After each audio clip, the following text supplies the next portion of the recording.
त्वां विघ्नशत्रुदलनेति च सुन्दरेति भक्तप्रियेति सुखदेति फलप्रदेति विद्याप्रदेत्यघहरेति च ये स्तुवन्ति तेभ्यो गणेशवरदो भव नित्यमेव। आशासुराशि भवदङ्गवल्ली भासैव दासीकृतदुग्धसिन्धुं मन्दस्मितैर्निन्दितशारदेन्दुं वन्दे रविन्दासनसुन्दरीं त्वाम्।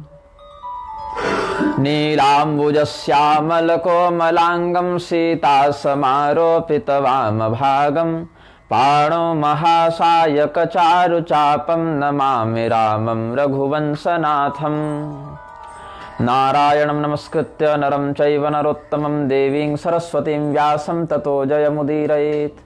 दक्षिणे लक्ष्मणो यस्य वामे च जनकात्मजा पुरतो मारुतिर्यस्य तं वन्दे रघुनन्दनं। प्रेम से बोलिए आनंदकंद भगवान की जय। श्री सीतारामचंद्र भगवान की जय। श्री तुलसीदास गोस्वामी जी महाराज की जय। भगवान नाम संकीर्तन करें।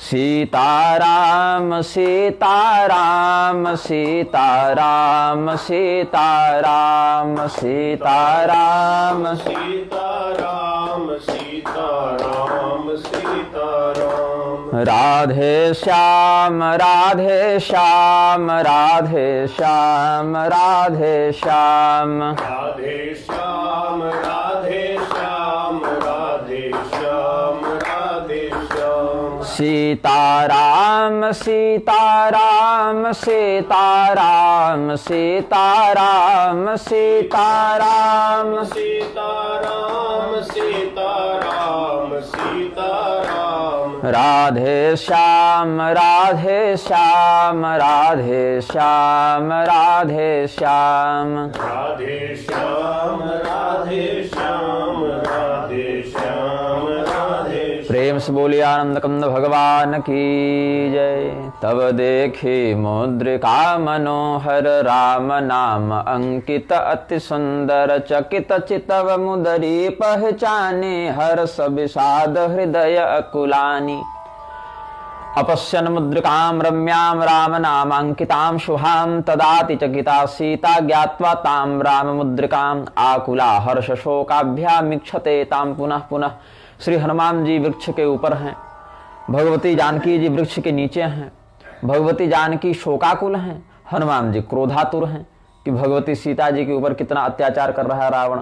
अभी अगर भगवान की आज्ञा हो जावे, संकेत भी मिल जावे तो इस रावण को इसकी लंका समेत उठाकर समुद्र में डाल दूं। लेकिन क्या करें, काम थोड़ा दूसरा मिल गया है। केवल पता लगा कर आओ, यही जामवान जी ने कहा है कि बाकी काम तो भगवान कर ही लेंगे, इसीलिए तुम बस उतना ही करो जितना यहाँ प्रासंगिक है। आप समर्थ हैं सब करने में, लेकिन अभी आवश्यकता नहीं है उसकी। तो भगवती सीता जी के साथ संवाद कैसे हो, भगवती सीता जी के सामने अपने आप का अपने विषय में कैसे प्रस्तुतिकरण दी जाए, तो उसके लिए हनुमान जी ने जो मुद्रिका नीचे गिराई, राम नामांकिता मुद्रिका जो है, भगवान की मुद्रिका को जानकी जी ने पहचाना और एक ही साथ उनके हृदय में हर्ष और विषाद दोनों का उदय हुआ। हर्ष किस बात का है, तो इस बात का है कि इतने दिनों के बाद भगवान से जुड़ी कोई वस्तु दिखी। विषाद इस बात का है कि मुद्रिका यहाँ है तो भगवान कहाँ है, और भगवान के बिना मुद्रिका यहाँ क्या कर रही है।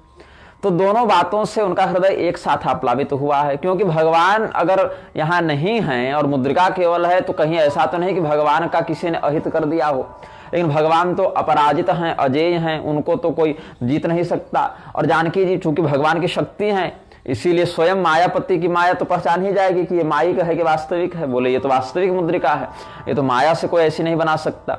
जीते को सकै अजय रघुराई माया ते असि रच नहीं जाई। सीता मन विचार कर नाना मधुर बचन बोले हनुमान।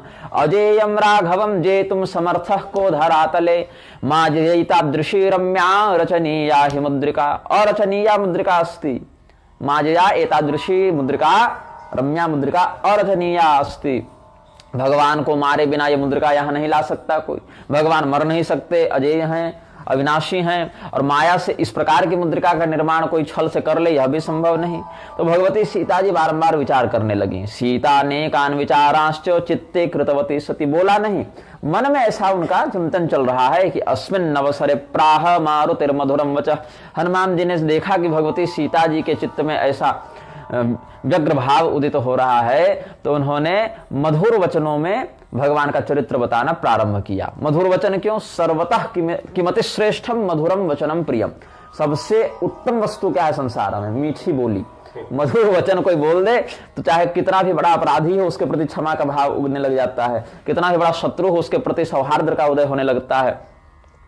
तो भगवान के गुणों को सुनकर जानकी जी के कानों में जो सुख अनुभूत हुआ, रावण इतने महीनों से उनको जो बागबानों से बींध रहा था, अनुचित शब्दावली से उनको पीड़ित कर रहा था, तो जैसे किसी व्यक्ति के कानों में महीनों पुराना कोई दर्द हो और कोई दवा काम न कर रही हो, उस समय किसी कुशल वैद्य के द्वारा दिए रसायन से उसके कर्णों की पीड़ा निवृत्त हो जाए तो उसको हृदय में जो आह्लाद होता है, मान लो कि ऐसा ही भगवती सीता को लगा जब लंका में रहकर उनको राम जी का चरित्र सुनने का अवसर मिला। रामचंद्र गुण बरनय लागा, सुनत ही सीता कर दुख भागा। लागी सुनय श्रवण मन लाए, आदि होते सब कथा सुनाई। दिव्यादशानन वचोमय वज्रदीर्ण, करणांतर व्रण विरोपण भेष जानी। हमको लग रहा है महाराज भोज का यह भाव है। चंपू रामायण में कहते हैं कि देवी सती साध्वी जानकी जी के कानों में जो पतिव्रता स्त्री हैं वो पर पुरुष की प्रशंसा भी नहीं सुनते हैं और अपने पुरुष की निंदा भी नहीं सुनते हैं। पर पुरुष की प्रशंसा सुनना प्रणय भाव से, तो रावण अपनी प्रशंसा करता था कि देखो मैं इतना पराक्रमी हूं, इतना तेजस्वी हूं, इतना वरदान हमने लिया, मैं सुंदर हूं, मुझे स्वीकार कर लो। तो पर पुरुष की प्रतिभाव से प्रशंसा सुनना या अपने पति की निंदा सुनना, दोनों ही सती स्त्रियों के लिए वज्र के समान लगते हैं। तो भगवती जानकी जी तो पतिव्रता शिरोमणि है, सती शिरोमणि है। उनके कानों में जब रावण के वो वचन रूपी वज्र पड़ते थे, जो पीड़ा होती थी, घाव हो गए थे, जो कष्ट होता था, व्रण हो गए थे, उनको ठीक करने के लिए मलहम लगा रहे हैं हनुमान जी। तो सीता जी यद्यपि अभी भी रावण के यहाँ हैं, मुक्त नहीं हुई हैं और रावण जिंदा भी है, जीवित भी है, लेकिन उनको ऐसा लगा तत्काल कि मेरा वियोग दूर हो गया, मुझे भगवान यहीं मिल गए। उनके हृदय में भगवान के विरह से उत्पन्न होने वाली पीड़ा और रावण के प्रति जो क्षोभ था वो तुरंत शमित हो गया। दिव्यादशानन वचोमय वज्रदीर्ण, करणांतर व्रण विरोपण भेष जानी। विश्रम्भणार्थमयमन्वय संगतानि, रामाभिकीर्तन मधो निशनर्ण्यशिंचत्। श्रवणामृत जेहि कथा सुहाई, कही सो प्रगट होति किन भाई। तब हनुमंत निकट चलि गयऊ, फिर बैठे मन विस्मय भयऊ। ये न मे कर्ण पीयूषम वचनम समुदीरितम, सदृश्यतां महाभागः प्रियवादी ममाग्रतः। अवतीर्य शनैः सीता पुरतः समुपस्थितः, मां मोहयितुं मायातो मायया वानराकृतिः। अध्यात्म रामायण में कहते हैं, वहीं से भाव गोस्वामी जी ने लिया है। हमारे कानों को आनंदित करने वाली ये अमृतमय वचन जिसने सुनाए हैं वो पीछे से क्यों बोल रहा है, मतलब परोक्ष भाव से क्यों बोल रहा है, सामने आकर संवाद क्यों नहीं करता। आप सामने आ जाइए हे महापुरुष, हे सज्जन पुरुष, जो भी आप हैं कि लंका में रह के जो राम भजन कर रहे हैं, जो भगवान का चरित्र कह रहे हैं, वो सामने क्यों नहीं आ रहे। तो हनुमान जी कहे कि अब जानकी जी की अनुमति हो गई है, सामने जाना चाहिए, आदेश हो गया है। तो भगवान का स्मरण करके हनुमान जी बोले कि भाई बात संभाल लीजिएगा, पहली बार जी उन्हें मिल रहे हैं और भगवती सीता जी पता नहीं क्या सोचेंगे, हमको देखकर विश्वास करेंगे कि नहीं करेंगी। हम भी बानर हैं, चपल हैं, हनुमान जी तो ज्ञानिनाम अग्रगण्यम है, लेकिन आर्द्र कातर भाव से तो अपने आप को अधम और मूर्ख ही बताते हैं। तो भगवान का स्मरण करके जब हनुमान जी सामने गए, प्रणाम किया, तो सीता जी ने तुरंत मुंह फेर लिया। वो समझ गई कि ये तो रावण ही है, शायद ये कभी सन्यासी बन के आ जावे, कभी बानर बन के आ जावे, अलग अलग की भाई सीता तो मेरी ओर ध्यान नहीं दे रही है, तो राम जी का पहले चरित्र सुनाकर प्रभाव में लेते हैं, तो फिर अपने जाल में इसको फंसाएंगे। ऐसा सोचकर अगर रावण ने कोई माया कर दी, मां मोहयितुं मायातो मायया वानराकृति, ये रावण ही है जो वानर बनकर आया इस बार मुझे छलने के लिए, जैसे साधु बन के आया था। तब भगवान हनुमान जी ने शपथ की है, राम जी की शपथ की है, राम दूत मैं मातु जानकी, सत्य शपथ करुणा निधान की, यह मुद्रिका मातु मैं आनी, दीन्हि राम तुम कह सहिदानी, कल्याणि तद्वियोगेन तीव्र योगेन ताम्यतः, राघवेंद्रस्य दूतम मामन्यथा मास्मन्यथा। हे भगवती कल्याणी जानकी जी, आपके वियोग में राम जी भी वैसे ही जल रहे हैं जैसे आपको कष्ट हो रहा है। और भगवान श्री रामचंद्र जी ने स्वयं मुझे अत्यंत विश्वास पात्र जानकर यह मुद्रिका दी है, क्योंकि वो जानते थे कि आप इस प्रकार से संदेह करेंगी। आप स्वयं देख लीजिए कि ये माया की मुद्रिका है कि वास्तविक है। आपके विवेक के आगे माया क्या चलेगी। भगवान के प्रति प्रेम इतना दृढ़ है कि माया का भेदन करके वास्तविकता को जान जाएंगे आप। तो भगवान की शपथ खाकर हम आपको आश्वासन देते हैं, आश्वस्त करते हैं कि यहाँ कोई छल कपट और दुराव नहीं है। भगवान ने आपके विरह वेदना से जलते हुए चित्त के माध्यम से हमको ये मुद्रिका दी है और आपके लिए संदेश भिजवाया है कि अतिशीघ्र हम रावण का विनाश करके आपको यहाँ से ले जाएंगे। तो यह मुद्रिका मैं ही लेकर आया हूँ और भगवान ने अपने हाथों से मुझे आपके लिए दिया था, कह के दिया था कि इसको सीता को दे दोगे तो वो समझ जाएगी कि तुम आधिकारिक दूत हो, कपटी नहीं हो। अंगुलीयक में तन में परिज्ञानार्थमुत्तमं, सीतायै दीयतां साधु मन्नामाक्षरमुद्धृतं, प्रयत्नेन मया नीतं देवी पश्यांगुलीयकम्। तो भगवती सीता जी को विश्वास तो हो गया, लेकिन पूर्णतया निवारण करने के लिए एक उन्होंने स्वाभाविक प्रश्न किया है कि तुम तो मनुष्य दिख नहीं रहे, तुम तो वानर हो और भगवान तो मनुष्य रूप में है, लीला ही कर रहे हैं, लेकिन प्रजाति की दृष्टि से तो मनुष्य के समान दिखते हैं। तो ये बताओ कि वानर और नर में कैसे मित्रता संभव है और कैसे इस प्रकार का सहयोग संभव है। नर बानर ही संग कहो, कैसे कही कथा संगति भई जैसे, क्वते रामेण संसर्ग।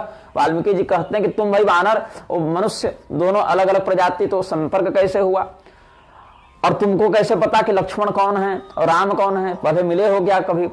तो ऐसा तो अप्राकृतिक संयोग होना नहीं चाहिए, तो हो गया। और तुम कह रहे हो कि हम उनके दूत हैं, तो ये कैसे हुआ, हमको ठीक से समझाओ। क्वते रामेण संसर्ग कथम जानासि लक्ष्मणम, वानराणाम नराणाम च कथमासीत समागमः। क्योंकि आदिहुते सब कथा सुनाई न, तो भाई इसका अर्थ है बहुत पहले से ये परिचित हैं हमारे परिवार से, जान रहे हैं कौन दशरथ हैं, कौन कैकेयी हैं, कहाँ से वनवास हुआ, कहाँ मेरा मायका, कहाँ ससुराल। तो इसका अर्थ है कि ये जो वानर है ये बहुत पहले से हमारे घर परिवार को जानता है। ऐसे भी हनुमान जी के साथ भगवान बाल लीला भी किए हैं, ऐसा रामायणांतर में प्राप्त होता है। वाल्मीकि जी ने तो नहीं लिखा है प्रधान रामायण में, लेकिन अन्य रामायणों में एक बात है कि हनुमान जी और शिव जी एक बार आए थे मदारी बानर बन के, तो राम जी को बड़ा पसंद लगा बानर कि हमको दे दीजिए। तो फिर कहे कि फिर मेरी आजीविका क्या होगा कि मेरा यही बानर तो भरण पोषण करता है, इसी का खेल दिखाते हैं। फिर मोल देकर दशरथ जी ने खरीद लिया, फिर वही हनुमान जी और राम जी खेलते थे। इसी बात को हनुमान जी कहते हैं कि मैं तो बानर हूँ, मूर्ख हूँ, आपको भूल गया। आप कैसे हमको भूल गए, ये हमारा भक्त है, आप तो नहीं भूल सकते हमको ना। तो इसीलिए पुनि प्रभु मोहि विसारे हो, इसका अर्थ पहले से जान रहे हैं। अब प्रभु तो अंतर्यामी है, सबको जान रहे हैं, लेकिन फिर भी बालपन का जो क्रीड़ा संबंध था उसको भी संकेत यहाँ किया है हनुमान जी ने।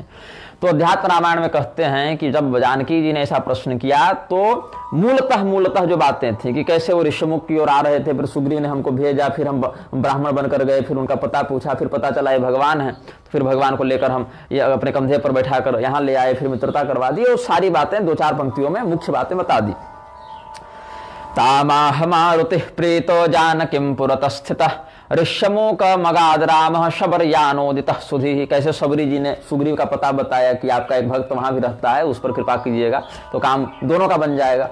सुग्रीवो ऋष्यमूकस्थो दृष्टवान् राम लक्ष्मणौ, भीतो मां प्रेषयामास ज्ञातुं रामस्य हृदगतं, ब्रह्मचारी वपुर्धृत्वा गतोऽहं राम सन्निधिं, ज्ञात्वा रामस्य सद्भावं स्कन्धोपरि निधायतौ, नीत्वा सुग्रीव सामीप्यं सख्यं चाकरवं तयोः। तो जब हनुमान जी ने बिल्कुल निष्कपट भाव से यथार्थ का वर्णन कर दिया तो जानकी जी समझ गई कि ये तो अपना ही बालक है, अपना ही पुत्र है। भगवान ने इस पर बड़ी कृपा की है। ये मन वचन क्रिया हर विधि से भगवान का समर्पित भक्त है। कपि के वचन सप्रेम सुनी, उपजा मन विश्वास, जाना मन क्रम वचन यह कृपा सिंधु कर दास एवं विश्वसिता सीता हेतुभिः शोक कर्षिता उपपन्नैरभिज्ञानैर्दूतम तमधिगच्छति। वाल्मीकि जी ने कहा कि ये अवश्य ही भगवान का दूत है, भगवान का शरणागत भक्त है। जानकी जी के हृदय में विश्वास हो गया। हरे जन जाने प्रेत अति बाढ़े सजल नयन पुलकावली ठाढ़ी। यहाँ ठाढ़ी है, यहाँ बाढ़ी है ना। यहाँ गाढ़ी और बाढ़ी दोनों पाठ भेद है, इसलिए मैंने दोनों प्रतियां रख ली अपने पास। तो यहाँ बाढ़ी और ठाढ़ी लिखे हैं, यहाँ गाढ़ी और बाढ़ी लिखे हैं। बूढ़त विरह जलधे हनुमाना भयउ तात मोह कहूँ जल जाना। मुद्रिकां शिरसा धृत्वा स्रवदानंद नेत्रजा कपे में प्राणदाता तम बुद्धिमान राघवे भक्तों से प्रियकारी तम विश्वासोस्ति तवै वही। भगवती सीता जी तब भी रो रही थी, अब भी रो रही हैं।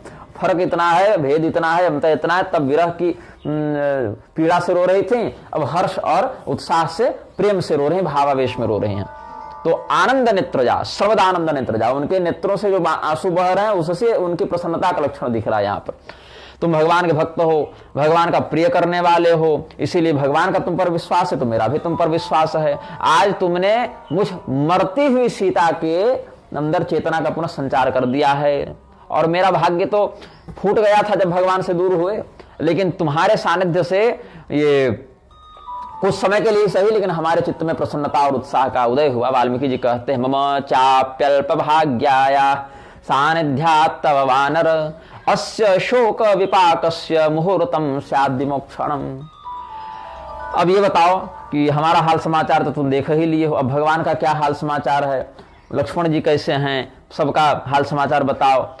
अब कहु कुशल जाऊं बलिहारी अनुज सहित सुख भवन खरारी। कोमल चित कृपाल रघुराई कपि केहि हेतु धरि निठुराई। सहज बानी सेवक सुखदायक कबहु कसुरति करत रघुनायक। कुशली तव काकुस्थ, ये नहीं कहा मेरे राम कैसे हैं, तुम्हारे राम जी कैसे हैं।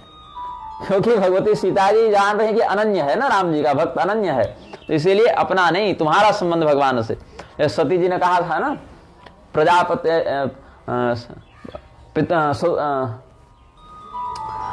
ससुरस्य सांप्रतम निर्यापितः यज्ञ महोत्सव किल वयम च तत्राभिसराम वामते यद्यर्थताम युधा ब्रजमते। आपके ससुर दक्ष प्रजापति यज्ञ कर रहे हैं ताकि भगवान शिव को निकटता का बोध हो। तो भगवान हनुमान जी का अनन्य संबंध भगवान श्री रामचंद्र जी से ये दिखाने के लिए कुशली तव काकुस्थ सर्वशस्त्र भृतांवर, राम शस्त्र भृतामहम, तो इसलिए सर्वशस्त्र भृतांवर।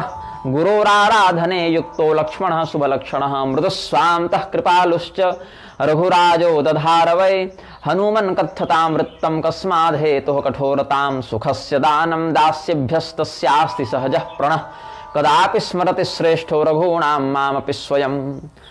तुम्हारे राम जी कैसे हैं, सभी शस्त्रधारियों में श्रेष्ठ श्री राम जी कैसे हैं, अपने बड़े भाई की सेवा को ही अपना परम धर्म मानने वाले समस्त शुभ लक्षणों से युक्त लक्ष्मण जी कैसे हैं। हमारे स्वामी तो बड़े कोमल हृदय वाले हैं, तो मेरे विषय में कोमलता का परित्याग क्यों कर दिए हैं, हमारे विषय में उपेक्षा क्यों कर रहे हैं। अपने भक्तों को सुख देना, उनका कल्याण करना तो उनका स्वाभाविक लक्षण भी है और उनकी प्रतिज्ञा भी है। मतलब अगर स्वाभाविक लक्षण है तब तो चिंतन करना नहीं है, वो तो ऐसे ही हो जाएगा स्वभाव से। और अगर स्वभाव न भी हो तो प्रतिज्ञा कर रखे हैं, तो प्रतिज्ञा का पालन तो रघुवंशी करते ही हैं। तो रघुवंशियों पर जो है एक बहुत बड़ा गौरव व्याप्त है कि अपना वचन जो है प्राण से भी अधिक महत्व समझते हैं वचन का। तभी तो राजा दशरथ ने प्राण त्यागना स्वीकार किया, लेकिन वचन भंग नहीं किया। तो खरारी कहा यहाँ पर, अनुज सहित सुख भवन खरारी। तो खरारी क्यों कहा, खर के अरी हैं, खर दूषण को मारे थे भगवान, तो खर दूषण को मारने में तो उनको समय नहीं लगा। अब यहाँ पर हमको छुड़ाने के लिए, जबकि खर दूषण ने मेरा अपहरण भी नहीं किया था, उनका अपराध तो कम ही था। उन्होंने केवल कहा था कि हम तुम्हारा प्राण छोड़ देंगे, बस सीता को सौंप दो, इतना केवल कहे थे, उसी के कारण मार दिए भगवान सबको मुहूर्त मात्र में। ये तो अपहरण करके ले आया है, तो भगवान फिर मेरी उपेक्षा क्यों कर रहे हैं। क्या कभी भगवान को हमारी याद आती है, इतना जब पूछा तो क्या कहते हैं, फिर आगे बोल नहीं पाई कुछ। केवल इतना ही कहीं क्या हम उनके श्याम सुंदर शरीर को पुनः देख पाएंगे? कदापि नयने दृष्ट्वा श्यामलम मृदु विग्रहम मदीये शीतले तात कपिराज भविष्यतः। हे कपिश्रेष्ठ, क्या हमारे नेत्र पुनः इस जीवन में भगवान का दर्शन कर लेंगे? ऐसा कहते हुए रोने लगी सीता जी। नयने साश्रुने जाते न निस्सरते तन्मुखात वचोति विस्मृता नाथ कथमस्मे गुणाकर। और इतना कहते कहते जानकी जी लगभग बेहोश होने की स्थिति में आ गई और बस अंत में यही बोल पाए कि हे प्रभु, हे प्राणनाथ, हे गुणों के खान गुण निधान, आपने हमें कैसे भुला दिया? तो जो हनुमान जी ने कहा था पुनि प्रभु मोहि विसारे, इस पीड़ा को तुरंत समझ गए कि जैसे हमको कष्ट हो रहा था, ये तो फिर भी भगवती की आंतरिक शक्ति सीता जी, इनको कितना कष्ट होता होगा। जब एक सेवक को इतना कष्ट है तो इनको कितना कष्ट होता होगा। तो वचन न आव नयन भरि बारी, अहह नाथ हौ निपट बिसारी, देखि परम बिरहा कुल सीता, बोला कपि मृदु वचन विनीता। दृष्ट्वात्यंत वियोगेन व्याकुलां वसुधात्मजां, कोमलम वचनम प्राह कपिर विनय पूर्वकम। भगवती सीता के वियोग में हनुमान जी सोचे कुछ कमी करेंगे और कमी को कर भी दिए थे, लेकिन भगवान का स्मरण करके वो वियोग और तीव्र हो गया, क्योंकि एक आशा दिख रही है। जब आशा दिखती है तो व्यक्ति ज्यादा हाथ पैर मारता है, ज्यादा परिश्रम करता है। तो ये वियोग और बढ़ गया, व्याकुल ज्यादा हो गई। वो मुद्रिका देखकर बार बार उनकी स्मृति तीव्र हो जाती थी। तो हनुमान जी हाथ जोड़कर बड़ी विनम्रता से भगवती को सांत्वना देते हुए, उधर सब ठीक है, बाहर से सब ठीक ही है, दुख केवल इसका है कि आप उनके पास नहीं है। इसके अलावा बाहर से हाथ पैर सब स्वस्थ हैं और कोई कष्ट नहीं है, लेकिन सबसे बड़ा दुख क्या है कि आपका विरह है, और विरह के रहते तो कुशल होगी नहीं, लेकिन बाकी सब बाहर की दृष्टि से, भौतिक दृष्टि से सब ठीक है। मातु कुशल प्रभु अनुज समेता, तब दुख दुखी सुकृपा निकेता। भगवान दुखी हैं, आप दुखी हैं, इसीलिए आपको दुख नहीं हो तो भगवान को भी दुख नहीं हो। तो दृष्टियाच कुशली रामो धर्मात्मा सत्य संग्रह की बड़े प्रसन्नता की बात है। बड़े दृष्टिया समुपजोषम चेत्यानंदे थांतरांतरे, अमर कोश का यहाँ टीकाकार ने वर्णन किया है। दृष्टिया, इस शब्द का दृष्टिया ना कहते हैं, क्यों? अत्यंत आनंद और सौभाग्य के वर्णन में दृष्टि शब्द का प्रयोग करते हैं। दृष्टिया मतलब सौभाग्य न, आनंद पूर्वकम। तो भगवान श्री रामचंद्र जी धर्मात्मा हैं, सत्यनिष्ठ हैं, और सुमित्रा जी के आनंद को बढ़ाने वाले सुमित्रा नंदन लक्ष्मण जी भी ठीक हैं, कुशल हैं, तेजस्वी भाव से हैं। लक्ष्मणश्च महातेजा सुमित्रानंद वर्धन। देखिए, हम लोग श्री सीता जी का चरित्र पढ़ते हैं, सुनते हैं, राम जी का पढ़ते हैं, सुनते हैं, लेकिन कहीं न कहीं लक्ष्मण जी का चरित्र पीछे छूटता रहता है। लक्ष्मण जी के ऊपर कितनी बड़ी जिम्मेदारी है कि अपने भाई को भी संभालना है, और उर्मिला से दूर है तो कहीं ना कहीं उनके मन में भी तो एक क्षोभ है। हालांकि जितेंद्रिय हैं, तेजस्वी हैं, तो बाहर जता नहीं रहे हैं, लेकिन जैसे भगवान सीता जी से प्रेम करते हैं वैसे ये भी तो उर्मिला जी से प्रेम करते हैं। उर्मिला जी और लक्ष्मण जी के जो त्याग और समर्पण की चर्चा है वो बड़ी पीछे रह जाती है भगवान के महात्मा को दिखाने के लिए। इसीलिए भगवान अत्यंत प्रसन्न होकर लक्ष्मण जी से कहते हैं कि तुम में और मुझ में कोई भेद नहीं, बस रंग का भेद है। मैं सांवला हो, तुम गोरे हो, बाकी तत्व से हम लोग एक ही हैं। भगवान तो शयन भी कर रहे हैं, लक्ष्मण जी तो शयन भी नहीं कर रहे हैं। भाई बेहोश हो जाए तो उन्हीं को संभालना है, बार बार याद दिलाना है कि आप कौन हैं, कैसे हैं। लीलावशात है, लेकिन जिम्मेदारी कितनी बड़ी है लक्ष्मण जी के ऊपर। कोई शत्रु नहीं भगवान को असावधान जानकर आक्रमण कर दे, सुग्रीव गड़बड़ कर रहे, धमकाने पहुंच गए लक्ष्मण जी, गए सुनो तो पहले तुमको जब जंगल मार मार कर भगा रहा था बाली, तब शरण हम लोग दिए, रक्षा हम लोग किए, अब राजा बन गए तो केवल भोग विलास में लगे हुए हो। तो तवादर्शन जेनार्ये शोकेन परिपूरितः न्यूनम मामन्यथा मातः स्वचित्तेत्यंत कोमले। आप अपने मन में यह विचार मत लाइएगा कि भगवान आपसे कम प्रेम करते हैं। हम तो देखे हैं भगवान श्री रामचंद्र जी का प्रेम आपके प्रति दुगुना है, ऐसा विश्वास दिलाया। भगवत्यो रामचंद्रस्य द्विगुणम प्रेम वर्तते। एक व्यक्ति 3 जगहों पर पराजित होना स्वीकार करता है। एक सत्पुरुष 3 स्थानों पर हारता है और उसको आनंद होता है। अपने पुत्र से हारता है, गुरु अपने शिष्य से हारता है, और प्रेम में पति अपने पत्नी से हारता है। तो उसको लगता है मेरा जीवन धन्य हुआ कि मेरी पत्नी मुझसे ज्यादा प्रेम करती है। और पत्नी के सापेक्ष यही बात है कि मैं जितना अपने पति से करता हूं उससे अधिक पति मुझसे प्रेम करते हैं। और गुरु देखता है कि शिष्य मुझसे अधिक साधना कर रहा, अधिक ज्ञानी है। पुत्र को बढ़ता देखकर पिता को गर्व होता है। सत्पुरुष में अब दुर्जन होगा तो कहेगा ज्यादा तेज कर बन रहा है मेरा चेला, इसी को पकड़ो। ऐसा नहीं, सत्पुरुष जो हैं वो अपने प्रियतम से, अपने शिष्य से, अपने पुत्र से हारने में ही अपनी विजय समझते हैं। सर्वत्र विजयम इच्छेत पुत्रात् शिष्यात् पराजयम। हर व्यक्ति हर जगह विजयी हो जाए, बस पुत्र और शिष्य से हारे, उससे बढ़कर उसका पुत्र और शिष्य निकले। तो रघुपति के संदेश अब सुनु जननी धरि धीर, अस कहि कपि गद गद भयवो भरे विलोचन नीर। धृत्वा धैर्यं प्रभुर्मातः संदेशं शृणु संप्रते, इत्युक्त्वा नेत्रयोरश्रु भूत्वा सिद्ध गद गदः कपिः। अब भगवती जानकी जी सुनी तो रोना बंद कर दी, लेकिन हनुमान जी रोने लग गए, ये गदगद हो गए, क्योंकि भगवान का संदेश जब सुना रहे थे हनुमान जी, तो भगवान का स्मरण हो आया, भगवान के प्रेम और विरह का स्मरण हो आया, सीता जी के कष्ट का स्मरण हो आया, तो उनसे धैर्य धारण नहीं हो पाया, रोने लग गए। तो कहे वो राम वियोग तब सीता, मोकह सकल भये विपरीता। नवतरु किसलय मनहु कृशानु, काल निशासम निशि शशि भानु। कुवलय विपिन कुंत बन सरिसा, बारिद तपत तेल जनु बरिसा। जेहि तरहे करत ते पीरा, उरग श्वास सम त्रिविध समीरा। भगवान का संदेश बता रहे हैं कि तुम्हारे वियोग से हमारे लिए पूरी प्रकृति विपरीत हो गई। सुंदर सुंदर नए नए कोपल हैं, पीपल के पत्ते हैं, आम के पत्ते हैं, अशोक के पत्ते हैं, कोमल कोमल पत्ते सुंदर लगते हैं, लेकिन हमको वे अंगार के समान प्रतीत होते हैं। जो चांदनी रात पहले आह्लादक अनुभव कराती थी, आह्लाद का अनुभव कराती थी, अब लगता है काल रात्रि है यही हमारे लिए। और जो बारिश होती है तो बारिश में आनंद होता है, बढ़िया बारिश हो रही है, आनंद लेते हैं, लेकिन लगता है मानो गरम गरम तेल की बारिश हो रही है, ऐसा अनुभव होता है। तो पहले तुम्हारी उपस्थिति से जिन पुष्पों का स्पर्श करके, जिन सरोवरों में विहार करके, जिन वर्षादि ऋतुओं का आनंद लेकर हमको हर्ष होता था, हमारे हृदय में उत्साह होता था, अब वही सब सुखदायक वस्तुएं हमारे लिए दुखदायक हो गए। और हमारे लिए जो सुंदर शीतल हवा भी बहती है कई बार, तो हमको लगता है कोई सांप हमारे सामने बैठकर फुफकार रहा है। हिमान सुश्चंडान सुर्नव जलधरो दावदहन, सरिद वीचीवातः कुपित फण निश्वास पवन। कुपित फण निश्वास पवन, उरग श्वास सम त्रिविध समीरा। प्रसन्न राघव काव्य का है। नवा मल्ली भल्ली, मल्लिका का जो पुष्प है, नई मल्लिका का पुष्प जो है वो भल्ली भाला के समान लगता है, बरछे के समान लगता है। नवा मल्ली भल्ली कुवल यवनम कुंत गहनम, ममत्वद विश्लेषात सुमुखि विपरीतम जगदिदम। कितना सुंदर भाव, गोस्वामी जी ने यही भाव यहाँ व्यक्त कर दिया।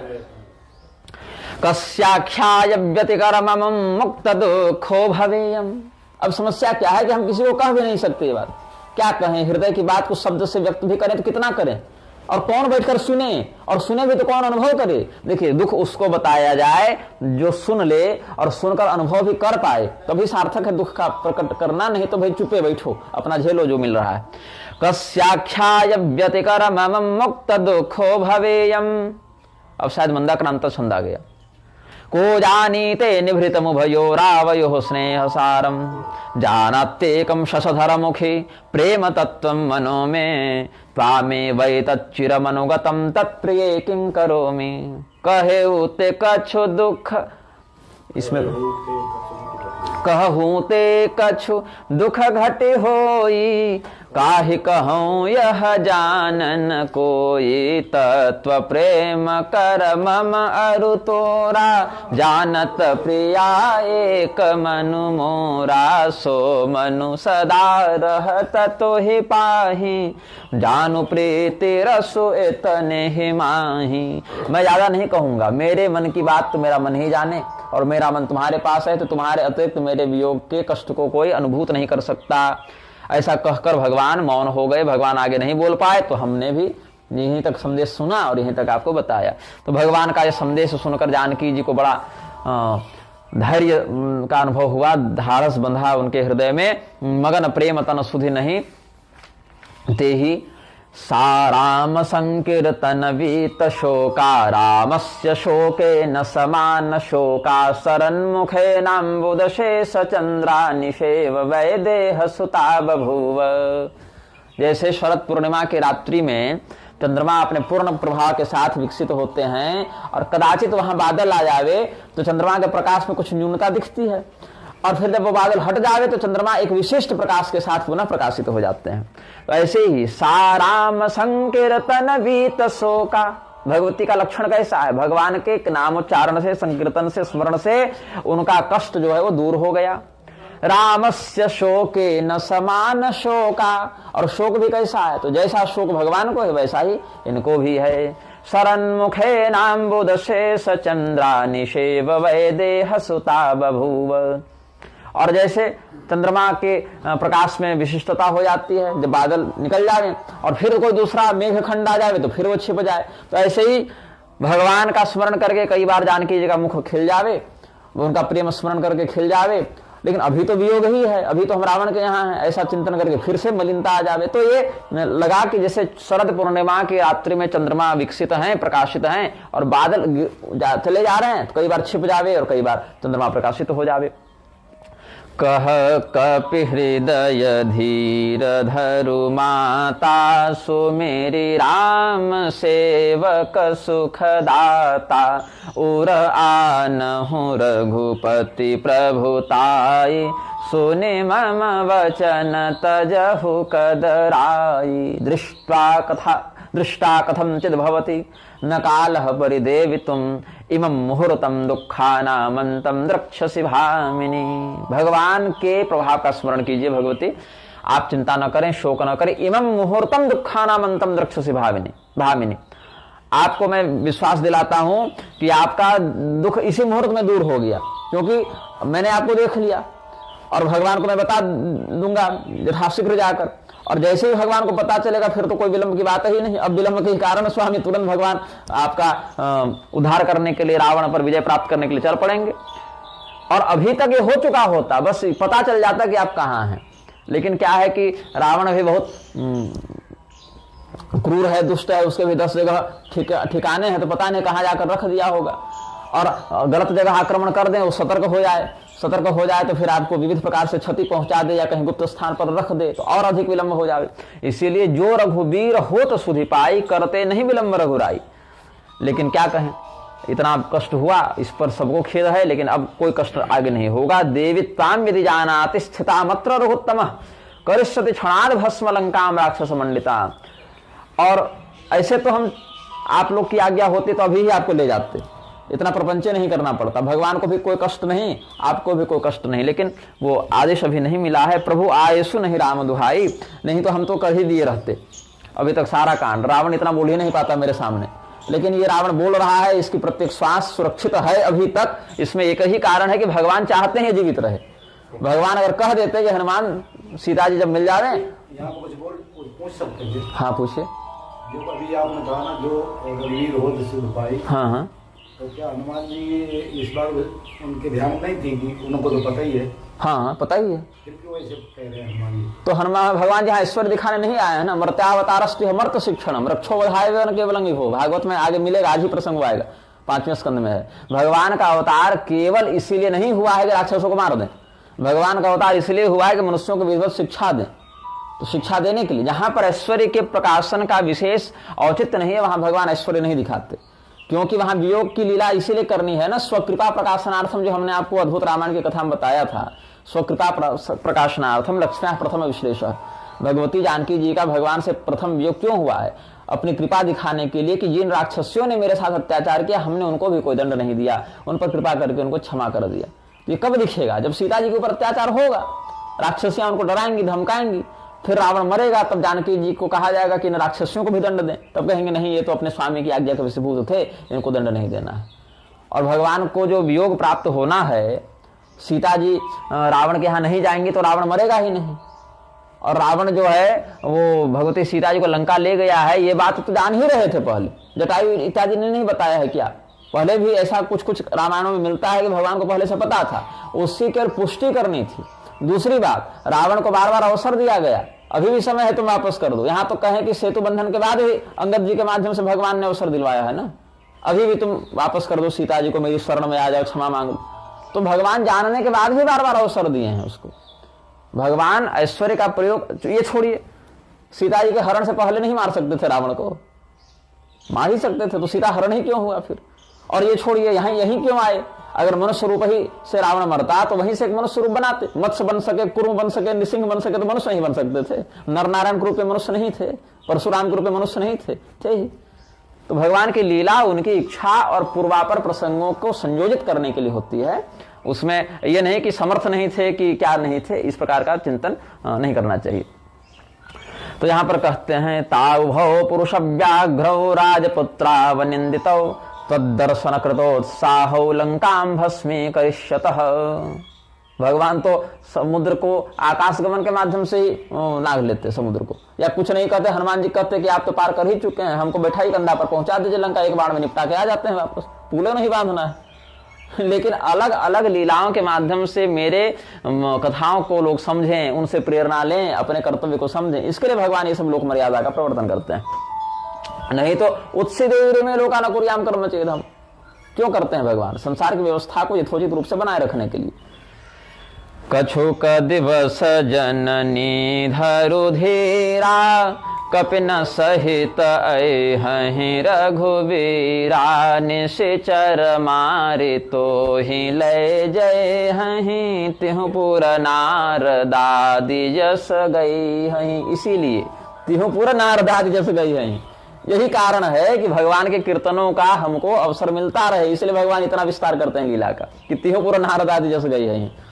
नहीं तो हनुमान जी भी निपटा सकते थे, भगवान को इतना भी नहीं करना था परिश्रम। और कही है पराशर संहिता में कि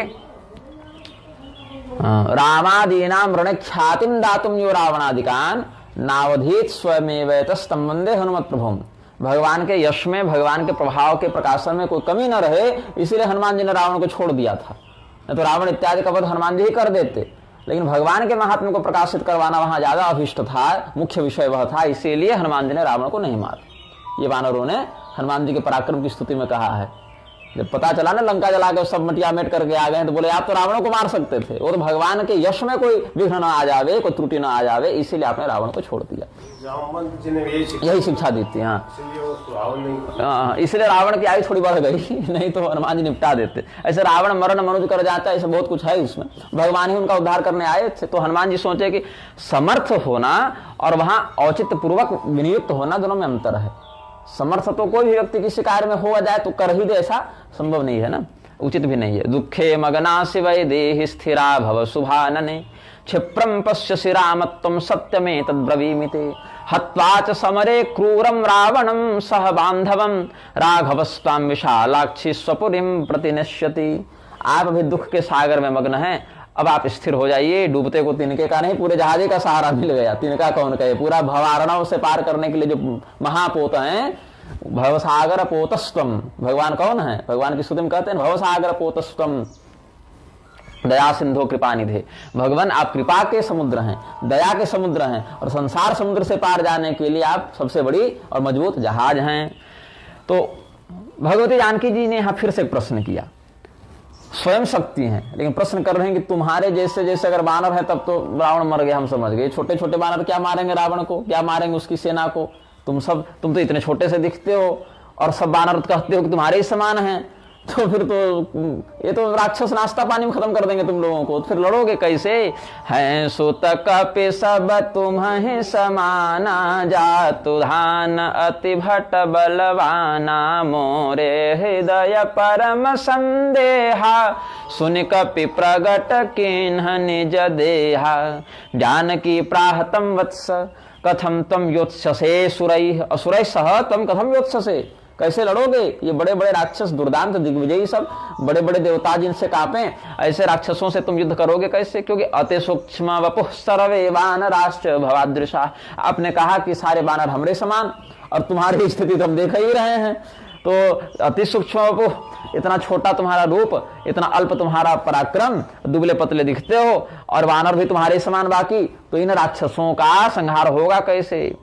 तो श्रुत्वा तदवचनम दिव्यै पूर्व रूप मदर्शयत। हनुमान जी बोले अच्छा ये वाला तो हम आपके सामने आ गए ना, अब आपसे थोड़े पराक्रम का व्यवहार करना है, आपसे तो विनम्र रहना है, लेकिन जहां पराक्रम दिखाना है वहां पर वैसा भी हमारे पास प्रबंध, वैसा संसाधन भी उपलब्ध है आपके अनुग्रह से। कनक भूधराकार शरीरा समर भयंकर अति बलबीरा सीता मन भरोस तव भयऊ पुनि लघु रूप पवन सुतलयऊ जानकी प्राहतम वत्स कथम तम योत्स से सुरह। जब पूछा भगवती ने तो क्या करते हैं, मेरु मंदर संकाशम रक्षो गण विभीषणम, राक्षसों के हृदय में दर्शन मात्र से भय का संचार करने वाला सुमेरु पर्वत के समान मान लो जिनका कलेवर स्वर्णमय और विशाल हो गया, ऐसा देखा सीता जी ने। और सीता जी को फिर तब प्रणाम किया। दृष्टवा सीता नमंतम तम महापर्वत सन्निभम, तब उनके हृदय में धैर्य भी हुआ, प्रसन्नता भी हुई। और फिर हनुमान जी छोटे हो गए, अब आगे तो विषय सामान्य ही था। तो हर्षेण महताविष्टा सूक्ष्म रूपो भवत कपि पुनि लघु रूप पवन सुत भयउ लयउ। फिर कहा सुनु माता शाखा मृग नहीं बल बुद्धि विशाल, प्रभु प्रताप ते गरुड़ ही खाई परम लघु ब्याल। इस चौपाई का भी बड़ा, इस दोहे का भी बड़ा महत्व है। किसी को शत्रु बड़े आक्रांत कर रहे हों तो इस चौपाई का अनुसरण, दोहे का अनुसरण करने से भी शत्रुनाश होता है, ऐसा विद्वानों ने कहा है। इत्याकरण वचस्तस्याः पुनस्तामाहवानरः गोस्पदेव नमया तिरणः समुद्रो यम वरानने। और सुनिए भगवती, इस स्वरूप से हम लड़ने तो जाएंगे नहीं, और ये स्वरूप तो सेवक का स्वरूप है, दास का स्वरूप है। दास थोड़ी लड़ने जाता है, लड़ने तो योद्धा जाता है। तो योद्धा वाला रूप दिखा दिया और कहा कि हमने समुद्र लंघन भी किया तो हमको कोई परिश्रम का अनुभव नहीं हुआ, ये नहीं थक गए, हाँफ गए, पसीना छा गया, ऐसा नहीं। गोस्पदी कृतवारिशम हनुमान, हाँ मसुकी कृत राक्षसम, क्या कहते हैं, मच्छर के समान हमारे लिए राक्षस है। वो तो हरिराम करके उतना को चपट दें हम, भगवान का कीर्तन करते करते कीर्तन करते उतनों का। और जो समुद्र है वो हमारे लिए गाय के खुर के ही समान है, आपके अनुग्रह से ऐसा है। और उसमें मेरा भी कोई पराक्रम नहीं, घमंड से नहीं कह रहे। प्रभु प्रताप ते गरुड़ ही खाए परम लघु ब्याल। एक छोटा सा सर्प था, गरुड़ जी उसको खाने के लिए झपटे, वो बेचारा डर के भगवान की शरण में गया। तो भगवान की शरण में गए, उस सर्प को खाने के लिए गरुड़ जी तैयार हुए। भगवान सोचे कि अच्छा हमारी शरण में आए हुए को भी ये खा जाएंगे। तो भगवान ने सर्प में इतनी शक्ति भर दी कि उस सर्प जो है सो एकदम शेषनाग के समान बनकर लपटा है गरुड़ जी की ओर। गरुड़ जी डर गए, बोले जब मेरी शरण में आ गया तो अवध्य हो गया, अभय हमने दे दिया इसको, तब तुम कैसे मार रहे हो? इसका अर्थ है कि तुम फिर मुझसे टकरा रहे हो, क्योंकि मेरी शरण में आया है तुम मार रहे हो, तो मतलब मुझे चुनौती दे रहे हो। तो भगवान की कृपा से एक छोटा सर्प भी गरुड़ जी के ऊपर हावी हो गया। गरुड़ जी कहे नहीं अब नहीं मारेंगे, अब तो आपका भक्त है, मैं जैसे आपकी शरण में वैसे आपकी शरण में, हम तो गुरु भाई हो गए। तो फिर भगवान ने कहा कि जो मेरी शरण में आ जाए वो बाहर से देखने पर चाहे अल्प बलि दिखे, लेकिन फिर वो किसी से पराजित नहीं होता, कोई इसका अहित नहीं कर सकता। तो हम भी भगवान की शरण में हैं, तो राक्षस हमारा क्या हित करेंगे? ऐसा हनुमान जी ने भगवती को आश्वासन दिया। श्रुत्वा वाणीं कपेस्तस्याः संतोषो हृदये भवत्, भक्ति प्रताप तेजोभिर्बलेन मिलितां च सा, ददावाशिः प्रियं ज्ञात्वा रामचन्द्रस्य जानकी, हनुमस्तात भवताद बलशील निधर भवान। भगवान हनुमान जी ने जब इस प्रकार से मधुर वाणी से भगवती को प्रबोधित किया, उनके हृदय में संतोष का संचार हुआ और खूब आशीर्वाद दिया है। आशीष दिन ही राम प्रिय जाना, हो तात बलशील निधाना। देखिए पराक्रमी होने से काम नहीं बनेगा, पराक्रमी तो आतंकवादी भी होते हैं, बलवान तो वो भी होते हैं, लेकिन उनके पराक्रम से क्या लाभ है? पराक्रम तो असुर भी दिखा देते हैं, शीलवान नहीं होते ये लोग ना। सज्जन का जो चरित्र होना चाहिए वैसा सदाचार इनके अंदर नहीं होता। तो बली होने से व्यक्ति कई बार दुराचारी भी हो जाता है, अहंकारी हो जाता है, दम्भी हो जाता है। कौन है मेरे सामने, कोन्योस्ति सदृशो मया फिर कहने लग जाता है। असो मया हतः शत्रु हनिष्य चापरानपि, ये सब तो पराक्रमी लोग ही कहते हैं, दुर्बल तो कहेगा नहीं। हाँ, शील कहते हैं अच्छे आचरण को, अब चाहे उसके अभिव्यक्ति जिस रूप में हो। अच्छा, उसमें दया कहाँ से नहीं है? क्यों नहीं होगा? अच्छा आचरण करेंगे तो दया ही तो करेंगे, क्रूरता तो नहीं करेंगे। शील का अर्थ है आपका आचरण।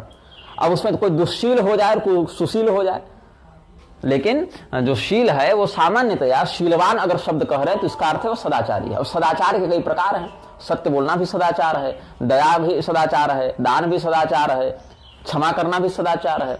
तो शीलवान व्यक्ति दैवीय संपदा के जितने भी प्रकार हैं उनमें से अपने आचरण में उसी का अभिव्यक्ति करता रहता है।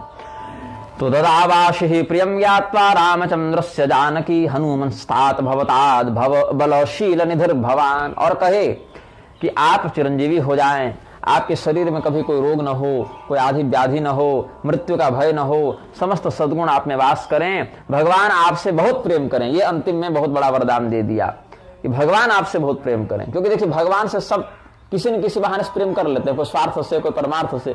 भगवान जिससे प्रेम करने को विवश हो जाए, सच्चा प्रेम तो उसी ने पाया। भगवान के हम भक्त हैं तो सब कहेंगे, भगवान जिसको कह दें कि यो मद भक्त समय प्रिय, वह मेरा प्रिय हो गया, तो फिर ये कुछ सार्थक बात हुई ना।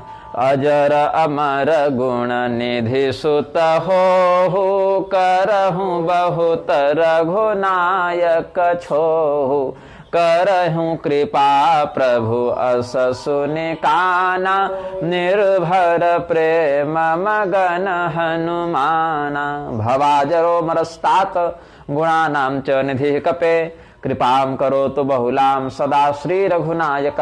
कृपां करोत्विति श्रुत्वा श्रोत्राभ्याम भरताग्रजः, हनुमान न भवन्मग्नो निर्भरे प्रेम्णि भारत।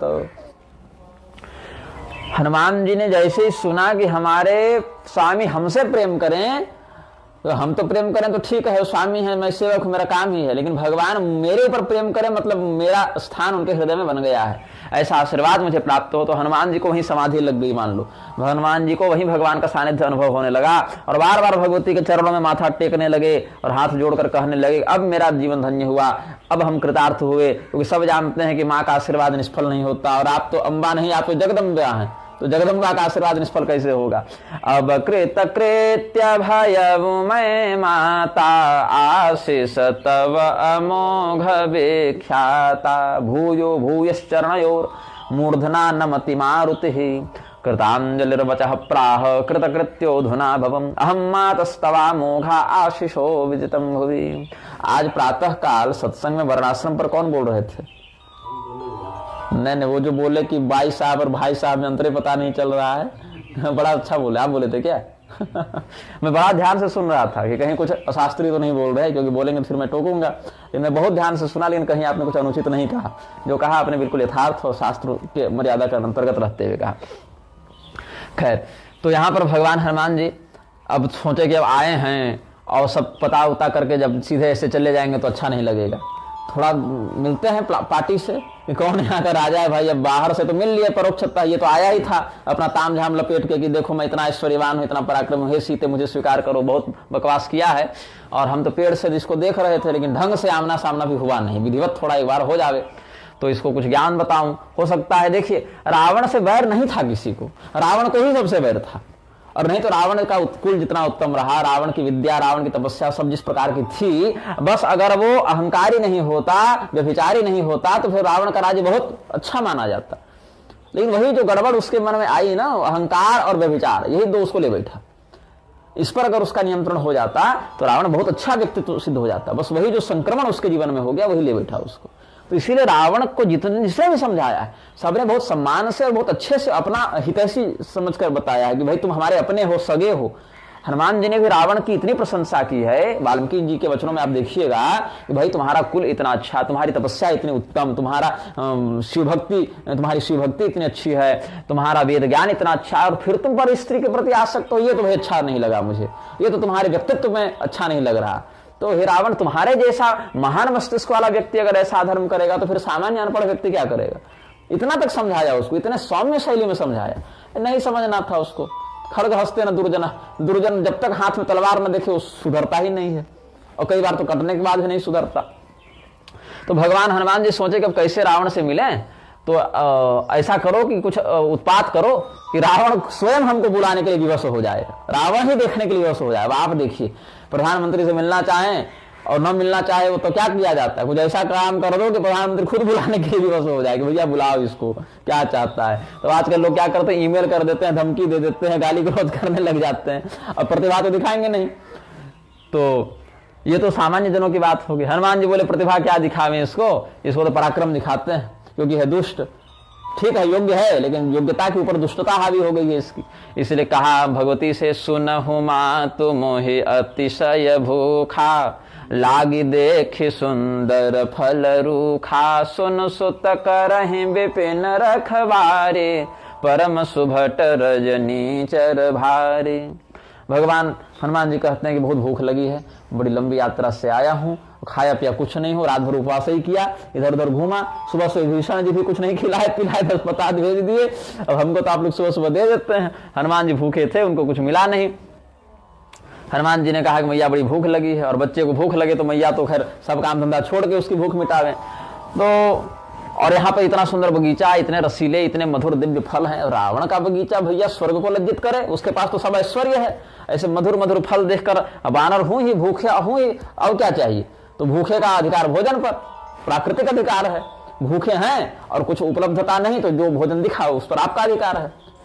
तो भगवती जानकी जी कहती हैं कि वो तो ठीक है कि तुम्हारा अधिकार है इस भोजन पर, लेकिन यहाँ बड़े बड़े राक्षस नहीं देख रहे, वो सब कितने बड़े बड़े राक्षस दुर्दांत कवच और तलवार और मुदगर गदा लेकर रक्षा कर रहे हैं इस उपवन की, तो वो तो आपत्ति करेंगे फिर। तो अच्छा, हनुमान जी अगर एक आध फल खाते हैं ना तो कोई आपत्ति नहीं भी करता, क्योंकि भाई उपवन में तो वानर शोभा भी बढ़ाते हैं। मोर हो, बानर हो, खरगोश हो, ये सब शोभा बढ़ती है। लेकिन अब उत्पात करें तब दिक्कत हो जाती है, क्योंकि एक आध बानर अगर ऊपर चढ़ के फल खा भी ले तो कोई टोकता नहीं, रोकता नहीं, क्योंकि वही तो प्राकृतिक सुंदरता है, वही तो जैव विविधता है। लेकिन हनुमान जी को खाना थोड़ी था, हनुमान जी को तो खिलाना था। तो हनुमान जी कहे कि उनका भय हमको नहीं है, आप बस आदेश दे दें, हाँ तुम खा सकते हो, आप प्रकृति हैं, प्रकृति का आदेश हो गया, हम प्रकृति के पुत्र हैं। शृणुमातः क्षुधात्यंतम बाधते माम विलोक्य वै मनोहराणि वृक्षेषु फलानि विविधानि च। तो भगवती कहती हैं रक्षाम कुर्वन्त्यरणयस्य शृणुतात महाभटा निशाचरा महांतस्य। तो हनुमान जी कहते हैं मातस्ते साम भयम नहीं माम यदित्तम सुखम चित्ते मन्यथा जनकात्मजे निपुणस्य कपेर बुद्धिं बलम दृष्ट्वा जानकी गच्छ श्री रामचंद्रांघ्री धृत्वा स्वहृदये मुदा भुंक्ष्वत्वमधुना तात मधुराणि फलानि वै। हनुमान जी के वचनों को सुनकर जानकी जी समझ गई कि बिना दो चार राक्षस पट के नहीं जाने वाला है मेरा बालक, तो इसको अवसर दिया जाए। अब अवसर में जानकी जी ने कहा कि बल है इसके पास, बुद्धि भी बहुत अच्छी है, ये निपटा लेगा सबको, इसके ऊपर भगवान की साक्षात कृपा है, ये कहीं फंसेगा नहीं, अटकेगा नहीं, कोई संकट इसके ऊपर आएगा नहीं। तो कहा कि ठीक है, भगवान का स्मरण करो और जाओ, तात मधुर फल खाओ, रघुपति चरण हृदय भरी, तात मधुर फल खाओ। भगवान हनुमान जी भगवती सीता जी को प्रणाम किए और बाग में घुसे। पहले तो फल खाया तो कोई आपत्ति नहीं कि ठीक है एक फल खा के तोड़ के खा लिया, फिर दो फल तोड़ के खा लिया, ज्यादा भूखा 3-4 खा लिया। उसके बाद हनुमान जी बोले हम पर तो कोई ध्यान नहीं दे रहा, मैं तो फल खाए जा रहा हूँ, कोई रोकता नहीं, कोई टोकता नहीं, ये मेरी ओर आए कैसे। तो फल खाए सीतरु तोड़े लागा। अब वृक्ष उखाड़ना प्रारंभ किया उन्होंने, पूरा जोर जोर से हिलाते, जड़ से उखाड़ कर पटक देते। तब द्वारपालों ने, उपवन रक्षकों ने सोचा कि भाई ये तो गड़बड़ कर रहा है, अब पेड़ उखाड़ना तो भाई गड़बड़ है, ये तो उत्पाती वानर है, इसको तो नियंत्रित करना पड़ेगा। रहे तहां बहु भट रखवारे, कछु मारे से कछु जाई पुकारे। कपिः सीतां नमस्कृत्य वाटिकायां प्रविष्टवान, फलानि बुभुजे धीमान वृक्षाम क्षेप्तुमथारभत। तो वृक्षों को जब उखाड़ कर फेंकने लगे तो क्या हुआ, अनेके रक्षकास्तत्र भटा आसन कपीश्वरः हतवांस्तेषु वै कांश्चित् केचित् गत्वा ब्रुवन् प्रभुम्। कुछ लोग जो भगवान हनुमान जी का विरोध करने आए उनको अच्छी खासी मार पड़ गई, किसी को कुछ ज्यादा पड़ गया तो मर भी गया, और कुछ समयानुसार प्राण बचाकर भागने में सफल हुए तो जाकर रावण से शिकायत कर दी। नाथ एक आवा कपि भारी, तिहि अशोक वाटिका उजारी, खाये सिफल अरु बिटप उपारे, रक्षक मर्द मर्द महि डारे। महान कपिः समायातः स्वामिन्ने कह प्रतापवान, अशोक वाटिका तेन मुहूर्ता देवनाशिता। की पौन घंटा जाते जाते आपका बाग उजाड़ दिया उसने, ऐसा भयंकर पराक्रमी आया है। तो रावण बोला तुम लोग क्या कर रहे थे, बोले हम लोग भुक्तवान सुफलान्य सब वृक्षाश्चोत्पाटिता क्षणा। तो हम लोग का क्या हुआ, रक्षसाम मर्दनम कृत्वा रक्षका भूपातिता। भारी हानि हुई है आपकी रक्षकों की, बहुत लोग विकलांग हो गए, अस्पताल पहुंचाया जा रहा है उनको, कुछ को तो श्मशान घाट पहुंचाया जा रहा है, वो तो इलाज लायक भी नहीं बचे। तो रावण ने कहा कि इतना भारी बानर आया है, इतना पराक्रमी बानर आया है कि हमारे सैनिक उसके सामने कुछ नहीं, वो तो मर्दन कर दे रहा है, रगड़ दे रहा है, पटक पटक के मार रहा है सबको। तो हनुमान जी को नियंत्रित करने के लिए उस बानर का निग्रह करो, उसको भगाओ या पकड़ कर लाओ। अभी तो पकड़ने की बात नहीं, अभी तो भगाने की बात हुई है, या तो मार दो या तो भगा दो। तो सुनि रावण पठये भट नाना, तिन्हि देख गरजेउ हनुमाना। सब रजनी चर कपि संहारे, गए पुकारत कछु अधमारे। श्रुत्वानेकान् भटान् वीरः प्रेषयामास रावणः, तान् विलोक्य महातेजा अगर्जत हनुमान बलि। हतवान हनुमान वीरः सर्वाणि व निशाचरान्, गता अर्धम व्रताः केचिद् ब्रुवन्तो रावणान्तिकम्। हनुमान जी ने जितने भी राक्षस आए थे उनको देखे तो बड़ा जोर से गर्जना करने लगे, बड़ी गर्जना की उन्होंने, हाँ और मारूंगा, आ जाओ आ जाओ आ जाओ, और आ रहे हैं क्या, तो तुमसे भी भेंट करता हूं। तो हनुमान जी जब गर्जना किए तो ये सब सोचे कि ये तो डरता भी नहीं, ये तो घुड़काने पर भागता भी नहीं, तो ये सब जाकर झपटे हनुमान जी पर, हनुमान जी उनका भी वध कर दिए। और उसमें से दो चार जो अधमरे बचे थे वो घसीटते हुए अपने शरीर को, और हनुमान जी छोड़ देते थे जानबूझ के ऐसे दो चार लोगों को कि भाई कोई बतावे तो जाकर फिर, तो जिन पर कुछ विशेष कृपा करते थे उसको कहते थे ठीक है तुम्हारे प्राण छोड़ देता हूँ, एक पैर तोड़ देता हूँ, एक हाथ तोड़ देता हूँ, एक आंख फोड़ देता हूँ, एक कान काट लेता हूँ ऐसे। और रावण के पास जाकर फिर ये रोते चिल्लाते। तो रावण ने सोचा कि ये सामान्य वानरों के, सामान्य राक्षसों के पराक्रम का विषय नहीं, इसके लिए कुछ तगड़े को भेजना पड़ेगा। तो उसका पुत्र था अक्ष कुमार। यही अक्ष कुमार अंगद जी के साथ पढ़ता था। अंगद रोज पीटा करें कि मेरे बाप ने तेरे बाप को पीटा तो मैं तो तुझे जरूर पीटूंगा। तो रावण का बेटा था अक्ष कुमार और बाली के बेटा थे अंगद। तो वही गुरु जी ने शाप दे दिया अंगद जी को कि तुम बड़ा रैगिंग करते हो, हमारे गुरुकुल में बड़ा उत्पात करते हो, इसीलिए अक्ष कुमार को हम वरदान देते हैं और तुम्हें शाप देते हैं कि जब अक्ष कुमार तुमको एकदम थोड़ा सा भी ऐसे मार देगा तुम मर जाओगे। इसलिए जिय संशय कछु फिरती बारा, ये भी अंगद जी ने कहा है कि चले तो जाएंगे, उछल कूद वाली बात नहीं है कि समुद्र नहीं लांघ पाएंगे, उतना तो है पराक्रम, इतना तो है विश्वास की लांघ जाऊंगा समुद्र, लेकिन पता नहीं कौन मिले न मिले, मजाकों से क्या दोस्त क्या हाल चाल ऐसे कर दे तो फिर हम निपट जावे।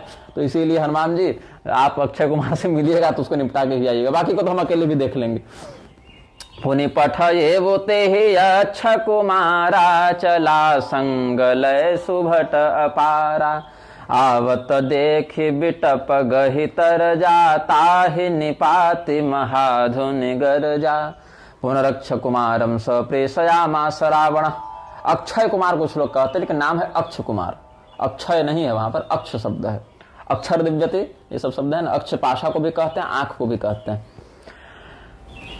तो अनेकैः सुभटैः सार्धम रावणस्य सुतो गतः, दृष्ट्वा यां तं गृहीत्वा द्रुम प्रहारं कृतवान् कपिः, महता ध्वनिना गर्जत्तं निपात्य महाबली। जब वो आ रहा था अक्ष कुमार तो हनुमान जी देखे, बोले अच्छा अब तो रॉयल फैमिली वाले भी आ रहे हैं, राजकुमार भी आ रहे हैं। तो रावण के पुत्र का वध किया हनुमान जी ने, एक वृक्ष उठाया उसके माथे पर धर दिया, वो मर गया वहीं। तो कछु मारे से कछु मर देसी, कछु मिलये से धरि धूर, कछु पुण्य जाय पुकारे, प्रभु मरकट बल भूरि, मारिता मर्दिता केचिद धृत्वा रजसि मेलिता, केचिद गत्वा पुनः प्रोचुः प्रभोति बलवान कपिः। कुछ को मार दिया और कुछ को कुचला मर्दित कर दिया और कुछ को पकड़ के खूब धूर में रगड़ दिया, और जो कुछ बच गए उसमें से भी मरने से, और कुछ जिनकी वाणी ये सब शेष थी वो सब, जैसे आप बोले ना प्रभात फेरी में निकलते हैं तो लोग झाड़ू लगाने लगते हैं, सारी धूल चली जाती तो भजन विघ्न पड़ता है, तब जिसको पकड़ के धूल में रगड़ेगा वो क्या बोल पाएगा जाकर। तो हनुमान जी कुछ को छोड़ दिए थे, दो चार को ऐसे ही थोड़ा दो चार थप्पड़ लगा के, वो सब जाके फिर चिल्लाने लगे कि प्रभु मरकट बल भूरि, बहुत तगड़ा बानर है, आपका बेटा को भी मार दिया। अब बेटों की तो खैर कमी नहीं थी रावण के पास, तो बेटे को मरने पर तो क्या उसका वंश प्रभावित तो होगा, लेकिन अब बहुत ज्यादा क्रोध आया कि मेरे पुत्र तक को नहीं छोड़ा, मार दिया। तो सबसे ज्येष्ठ पुत्र कौन है, बोले युवराज मेघनाद हैं, और मेघनाद तो चाहे इधर उधर कितना उत्पाती हो लेकिन पुत्र के नाम पर बड़ा उत्तम पुत्र था, वो अपने पिता की हर बात माने। अब पिता नालायक था अलग बात है, पुत्र बड़ा लायक था। पिताजी कह दिए कि ये काम कर देना है तो पिताजी के मन में कभी चिंता ना जाना चाहिए, उनकी मुखाकृति से वो समझ जाता था कि पिताजी का क्या आदेश आने वाला है, बस उसी समय से वो काम में लग जाता था। तो पुत्र के नाते तो मेघनाद अच्छा पुत्र था अपने पिता के सापेक्ष। सुनि सुत बधलंकेसरि शाना, पठयसि मेघनाद बलवाना, मारसि जनि सुत बांधसि ताहि, देखिए कपिहि कहाँ कर आही। अब मारना मत ऐसा कहा रावण ने। अच्छा, रावण अपने माँ बाप की बात नहीं माना, पुत्र के रूप में रावण अच्छा पुत्र नहीं निकला। विश्रवा मुनि की बात माना रहता तो उत्पात नहीं करता, या नाना इत्यादि माल्यवान इत्यादि की बात माना होता तो नहीं उत्पात करता। लेकिन मेघनाद यह पुत्र की दृष्टि से देखे तो रावण से ज्यादा अच्छा पुत्र था, वो मानता था सारी बात। तो अपने पुत्र को, मेघनाद को, इंद्रजीत भी जिसका नाम है, उसको रावण ने निर्देश दिया कि देखो वो जो वानर है वो बड़ा पराक्रमी है, और इसको मारना तो उचित नहीं है, उसको पहले लाओ, जाने कि वो आया क्यों है और उसका ऐसा साहस कैसे हुआ कि हमारे बाग को उजाड़ दे, हमारे पुत्र को मार दे, उसके पीछे क्या है, कौन लगा हुआ है, आया कहाँ से है, उद्देश्य क्या है। अब ये कोई उत्पाती वानर का विषय नहीं, अब राजनीति का विषय है, इसमें थोड़ा ध्यान से व्यवहार करना पड़ेगा। तो कुमारस्य वधं श्रुत्वा लंकेशः कुपितो भवत्, बलवंतं मेघनादं प्रेषयामास तत्क्षणं माहन्याः पुत्र तं बद्ध्वा कुत्रत्यः कपिरानय पश्यामि प्लवगं सार्धमसंख्यैः सुभटैर्गतः इन्द्रजितबन्धुनिधनं श्रुत्वा क्रोधयुतोऽभवत् दारुणं भटमायां तं दृष्ट्वा गरजत् कपिर्बहु अधावच्चैकमुत्पाट्य विशालं द्रुमहरीश्वरः विरथं कृतवान् वीरं मेघनादं महाबलम्। अक्षय कुमार मर गया, लोग बताए। मेघनाद पूछा कैसे मरा? बोले कुछ नहीं, वो आ ही रहा था, ये पता नहीं क्या इसके मन में आया, एक वृक्ष उठाया, उखाड़ के उसके माथे पर मार दिया, मर गया आपका भाई। अच्छा, मतलब वृक्ष उखाड़ कर इतनी शीघ्रता से मारता है कि अवसर भी नहीं देता है बचने का। मतलब इतना पराक्रम, इतनी फुर्ती, इतनी चतुरता, इतनी शीघ्रता से मारा। मतलब वृक्ष उखाड़ने में कोई मेहनत नहीं है उसको, इतना पराक्रमी है कि वृक्ष उखाड़ कर कब पटक दे, वो पलक झपकते बिजली की चमक के समान इतना पराक्रमी है। तो मेघनाद जानता था ये वृक्ष उखाड़ के पटकता है, तो इस पर थोड़ा सतर्क था। तो जैसे मेघनाद को आते देखे हनुमान जी, बस वही वाला फिर दाव लगाए। लेकिन मेघनाद सतर्क था कि नहीं ऐसे भी मारता है। तो जैसे मेघनाद ने देखा कि वृक्ष उखाड़ ही रहा है, वो तुरंत रथ से कूद गया और हनुमान जी तब तक रथ पर पटक ही दिए उसके गिरते उतरते उतरते। एक आध सेकंड के लिए अंतर हो गया, नहीं तो वो भी मर जाता। लेकिन चलिए ठीक है, उसका भी प्रारब्ध था कि वो भी जो निद्रा विजयी हो ये सबसे मरेगा, तो ठीक है, वो लक्ष्मण जी के अधिकार में था, इसीलिए उसको एक फुर्ती भगवान दे दिए। नहीं तो हनुमान जी के बेहोश तो कम से कम हो ही जाता, भले न मरता।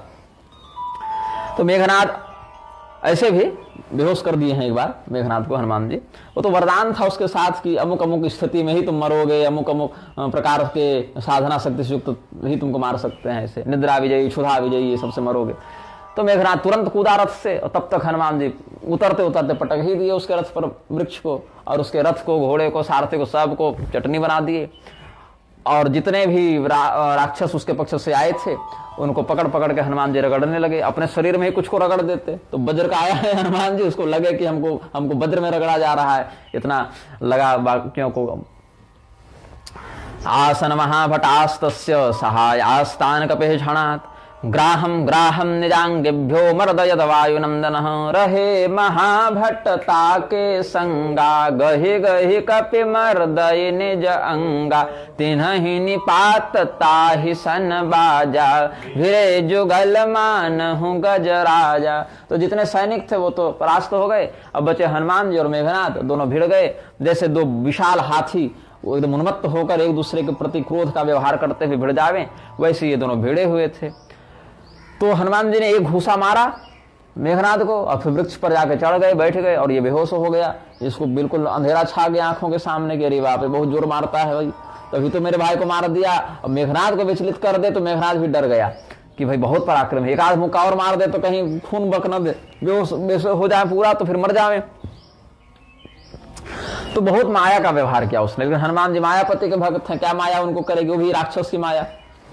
तो माया से तो जीत नहीं पाया उनको, जीत न जाई प्रभंजन जाया। तो सोचा अब क्या करें, तो ब्रह्मास्त्र के अतिरिक्त कोई अन्य विकल्प नहीं है। बोले बानर मारने के लिए ब्रह्मास्त्र चलाना पड़ रहा है, तो सोचो किस अस्त्र का बानर होगा। आरुरोह क्षणं वीरः सक्रजिच्चापि मूर्छितः कृतवान् बहुलां मायां पुनरुत्थाय राक्षसः तथापि हनुमान वीरः कथं नापि पराजितः। तो ब्रह्म अस्त्र ते साधा कपि मन किन्ह विचार जौन ब्रह्म सर मानवो महिमा मिटै अपार। शीघ्रम ब्रह्मास्त्रमादाय मेघनादो महाबलः।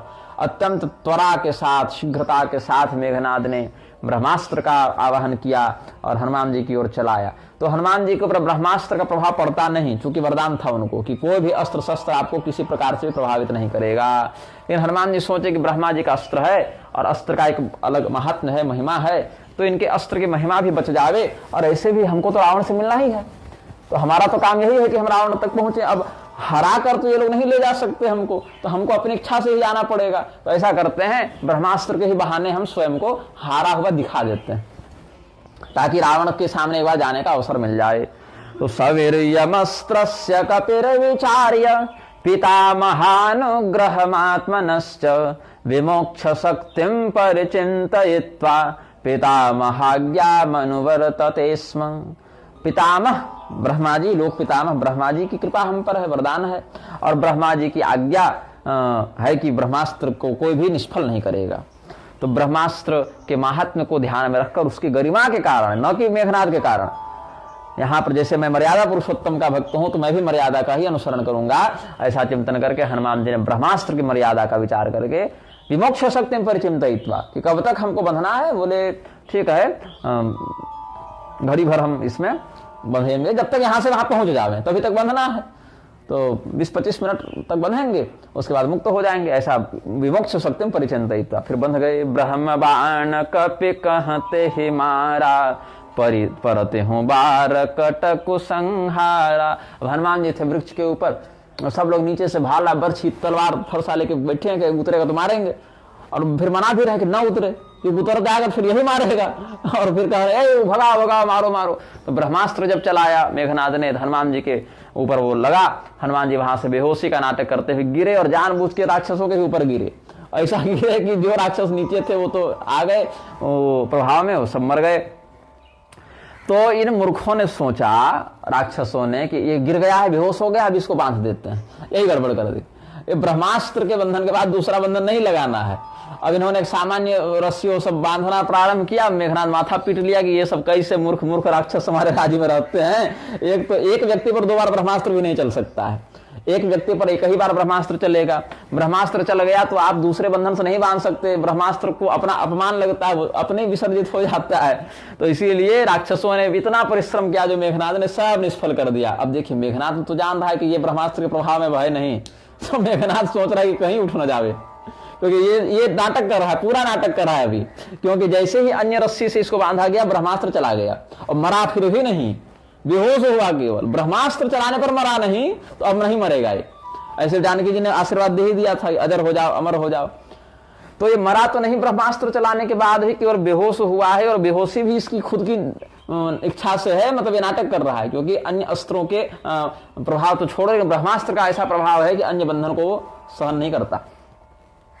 फिर भी नागपाश का प्रयोग किया कि चलो अब अन्य रस्सी तो लगा ही दी है, तो कम से कम एक दिव्यास्त्र हम भी बांध दें, नागपाश से बांध देते हैं। तेहि देखा कपि मूर्छित भयऊ, नाग फास बांधे सिले गयऊ। शीघ्रम ब्रह्मास्त्रमादाय बद्ध्वा वानर पुंगवम, निनाय निकटम राज्ञो रावणस्य महाबलः। इस पर एक बड़ा सुंदर भाव गोस्वामी जी व्यक्त करते हैं कि जासु नाम जपे सुनहु भवानी, भव बंधन काटहि नर ज्ञानी। तासु दूत बंधन तर आवा, प्रभु कारज लगे आप बंधावा। जिनके नाम का स्मरण करने से भवबंधन टूट जावे, विवेकी लोग जिनके नाम की शरण में रहकर जन्म मरण के चक्र को तोड़ जाते हैं, उन्हीं के दूत, उन्हीं का काम बनाने के लिए गए दूत को बंधन में आना पड़ा। ये क्यों आना पड़ा? क्योंकि भगवान का काम ही इस शैली से होना था। इस प्रणाली में भगवान की इच्छा और सम्मति निहित थी।